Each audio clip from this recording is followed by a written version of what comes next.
নতুন বাংলাদেশে আমরা রেসপন্সিবল জার্নালিজম করতে চাই, আমরা ক্রিটিক্যাল জার্নালিজম করতে চাই।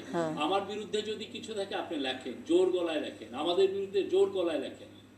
আমরা এমন একটা জার্নালিজম করতে চাই যেই জার্নালিজম শেখ হাসিনার 15 বছরের জার্নালিজমের থেকে অনেক অনেক দূরে। এমন একটা ইন্ডিপেন্ডেন্ট জার্নালিজম, সে প্রত্যেকটা গভর্নমেন্টকেই যেন কাঠ গড়ায় দাঁড় করায়, সেটা আজকে ইন্টারিম গভর্নমেন্ট হোক বা পরবর্তীতে পলিটিক্যাল গভর্নমেন্ট হোক।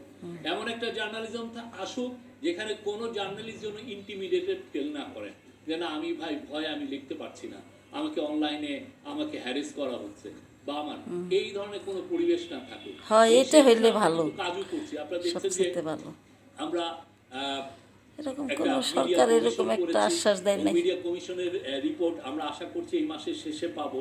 সেটার ফলে এটা নিয়েও আমরা আশা করি যে যখনই রিপোর্টটা হবে প্রত্যেকটা জার্নালিস্ট গ্রুপ ইনক্লুডিং বিএফইউজে সবাই এটার নিয়ে ডিসকাশন করবেন। দেখেন আপনাদের কথাগুলো আসছে কিনা, আপনারা যেই ধরনের ইন্ডিপেন্ডেন্ট অ্যান্ড ফ্রি জার্নালিজম আপনারা চান, ফ্রিডম অফ প্রেস যেভাবে চান, সেইটার রিফ্লেকশন এই রিফর্ম কমিশনে আসছে কিনা সেটা আপনারা দেখবেন। এবং আমরা আশা করি আমরা নতুন একটা মানে ফ্রি প্রেস পাবো, যেখানে সবাই অত্যন্ত ভয়ের মতো সবাই যে কোনো পাওয়ারফুল পিপলকে তারা যেন অ্যাকাউন্টেবল করতে পারে, সেটা যত পাওয়ারফুলই হোক, সে আমি হই, আমাদের লিডার হোক, একটা পলিটিক্যাল পার্টির বড় পলিটিশিয়ান হোক, সবাইকে আপনি কাঠগড়ায় দাঁড় করবেন। এটা হচ্ছে জার্নালিজমের কাজ।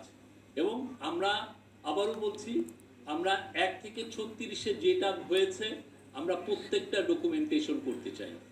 যারা যারা এখানে আমি শুধুমাত্র দেখলাম হচ্ছে টেক্সটের ডকুমেন্টেশন, টেক্সটের বাইরেও তো অনেকগুলো বয়ান তৈরি হয়েছে ইউটিউবে, অনেকগুলো বয়ান তৈরি হয়েছে টক শোতে, আমি নিজে দেখেছি।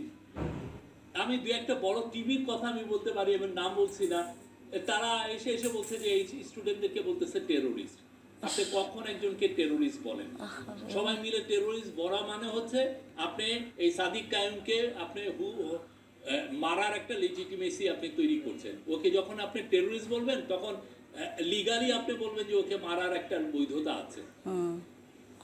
আপনার কাজটা কি? আপনি কেন তাকে আপনি তো স্টুডেন্ট বলতে পারতেন যে আন্দোলন করছে। তারা তো এমন না অস্ত্র নিয়ে সে তো আন্দোলন, সে তার পা যুগল, হাত যুগল এবং মুখ দিয়ে সে তার কথা বলছে, সেটা নিয়ে তো সে পথে এসছে। কিন্তু দেখা যাচ্ছে তাকে আপনি বলছেন জঙ্গি, তাকে আপনি বলছেন টেরোরিস্ট, তাকে বলছেন যে সে কারো কারো টাকা খেয়ে এটা করছে। আপনি অনেক ধরনের কোনো সোর্স